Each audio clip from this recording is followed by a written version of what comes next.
اخواتي وحبايبي الغاليين، اخباركم ايه؟ يا رب تكونوا بخير وبصحه وسعاده. جايب لكم حلاوه المولد بفضل الله زي ما عودناكم كل سنه.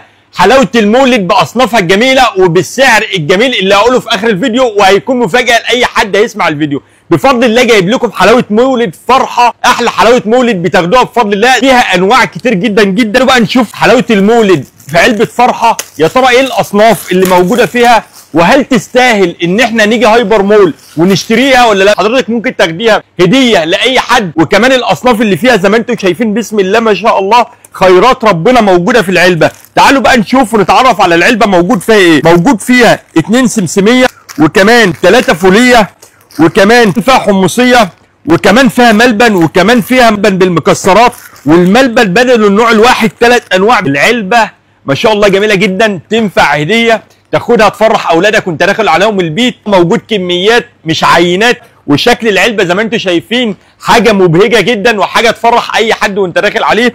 وكمان بفضل الله طعم المكسرات وطعم الحلاوه زي ما عودناكم كل سنه. طب السعر ايه بقى؟